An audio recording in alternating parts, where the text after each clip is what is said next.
마태복음 7장 24절에서 27절 말씀으로 모래 위의 집과 반석 위의 집이라는 주제로 말씀을 나눕니다.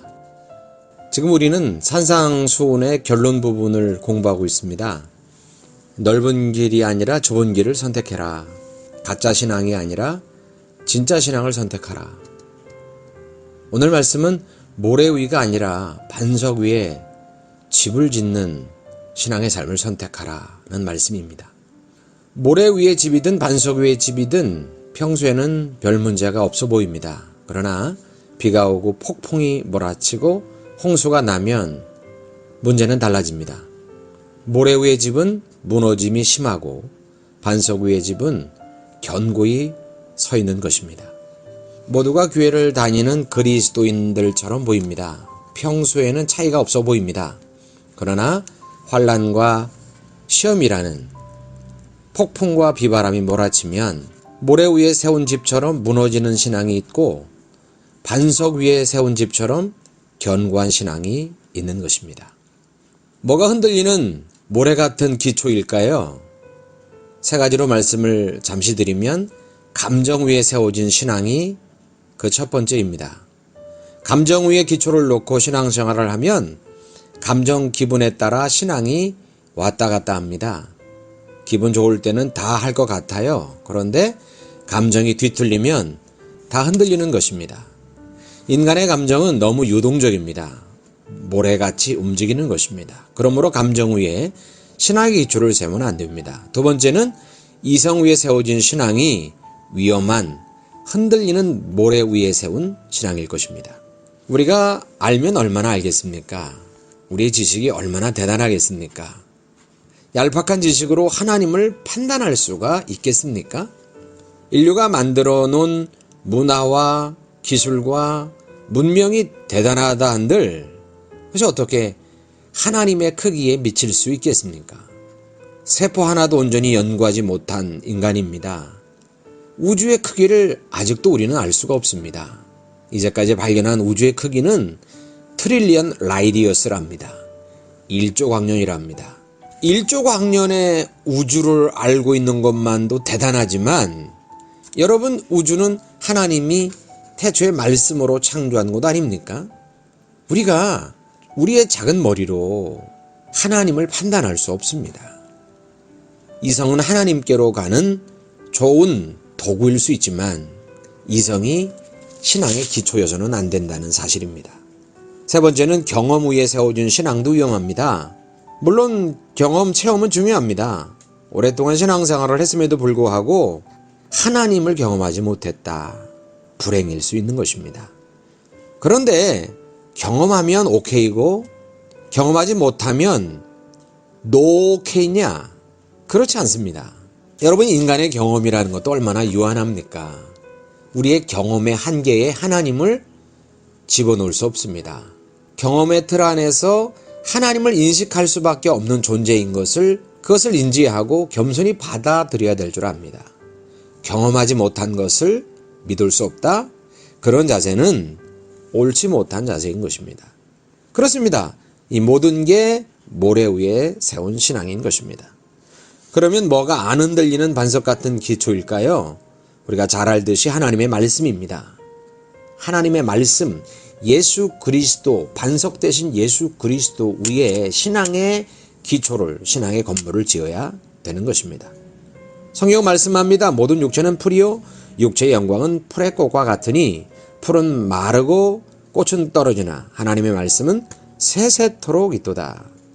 세상의 감정과 이성과 경험은 다 흔들립니다. 돈도 명예도 권력도 다 흔들리는 기초인 것입니다. 영원하지 않습니다. 흔들리지 않는 유일한 하나님 말씀 위에 우리의 신앙의 집을 지어야 됩니다. 말씀 위에 세운 신앙만이 어떤 비바람도 창수도 홍수도 무너뜨릴 수가 없는 것입니다. 여러분, 다윗만큼 큰 환난과 시련 속에서 인생을 산 사람도 드물 것입니다. 골리앗을 죽인 영웅이지만 사울왕의 시기심 때문에 도망자로 십수년 이상을 살지 않았습니까? 아버지의 왕자를 자식들이 노렸습니다. 쫓겨다니는 신세로 한숨 짓는 인생을 살아야만 했습니다. 시편의 다윗의 탄식시, 탄원시가 많이 나오는데 그 시들을 보면 우리가 다윗이 얼마나 고통과 슬픔의 인생길을 걸었는지 유추해 볼 수 있습니다. 다윗 주변에서 그를 저주하고 그를 욕하고 비난하는 목소리가 온갖 야유가 있었습니다. 네가 그렇게 신뢰하던 하나님이 있긴 한 거 맞아?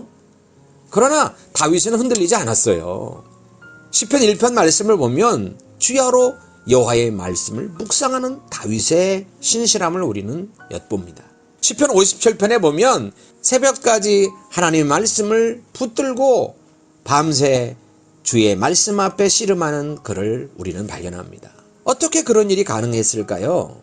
상황이 아무리 어렵고 힘들어도 반석 위에 있는 신앙이었기에, 반석 대신 하나님을 붙드는 믿음이 있었기에 그의 신앙이 요동치 않았던 겁니다. 오늘 본문에는 예수님의 말씀을 듣는 두 사람 이야기가 나옵니다. 흔들리지 않는 신앙은 하나님 말씀을 들을 때 히어링하지 않습니다. 리스트닝합니다. 그냥 지나가듯이 말씀을 들은 사람이 있는가 하면 어떤 사람은 귀 기울여서 하나님 말씀을 들은 것입니다. 반석 위에 집을 짓는 사람은 리스닝하는 사람입니다. 이런 사람은 하나님 말씀을 귀 기울여 들을 뿐만 아니라 그 말씀을 삶으로 살아내는 사람, 이런 사람이 반석 위에 집을 짓는 사람이라고 말씀합니다. 순종하라, 실천하라는 말은 우리가 수도 없이 들었던, 신물날 정도로 들었던 말씀 아닙니까? 그런데 실제로 순종하는 사람은 많지가 않은 것 같습니다. 그 이유가 뭘까요? 신자의 정체성을 잘 몰라서 그렇습니다. 여러분, 우리의 정체성을 알게 되면 순종하지 말라고 만류해도 길을 쓰고 순종할 것입니다. 예수님은 산상수훈을 가르치실 때 세상적인 접근과는 전혀 다른 말씀을 하십니다. 그 이유가 뭘까요? 우리가 주님의 말씀을 들을 때 왜 세상의 가르침과 동떨어지게 들리는 걸까요? 그 이유는 하나님이 이루실 영원한 나라, 하나님의 나라, 천국을 배경에 깔고 배경에 두고 이야기하시기 때문에 그렇습니다. 하나님의 나라, 천국을 배제시키고 산상수훈을 듣는다면 현실과 동떨어진 이야기, 내 삶과 우리의 삶과 무관한 말씀, 참으로 허무맹랑한 말씀에 불과할 것입니다. 그러나 주님의 가르침은 하나님의 나라를 배경에 깔고 하시는 말씀들입니다. 늘 말씀드리지만 우리는 이중국적자들입니다. 이 땅에 발을 딛고 살지만 우리의 본적은 하나님의 나라입니다. 이 땅은 우리가 임시로 거주하는 곳입니다. 이 땅이 의미가 없다는 것이 아닙니다. 하나님의 나라가 회복되는 것은 이 땅과 무관하지 않을 것입니다. 제가 말씀드리는 것은 이 땅의 철학, 이 땅의 가치, 이 땅의 세계관과 하나님 나라가 상충된다는 의미인 것입니다.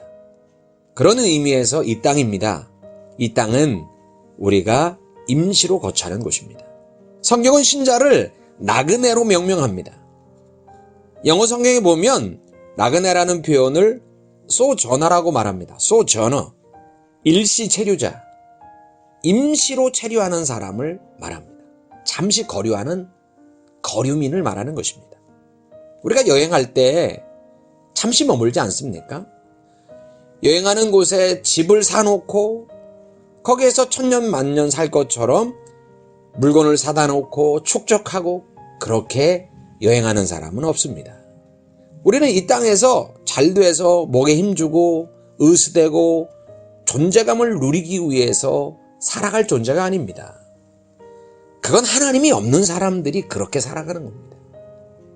영원한 하나님 나라를 믿는다면 우리가 그 나라를 준비하고 예비하는 이중 국적자인 것을 안다면, 그 이중 정체성이 우리의 정체성인 것을 믿는다면 이 땅의 가치를 위해 깃발을 흔드는 인생이 아니어야 합니다.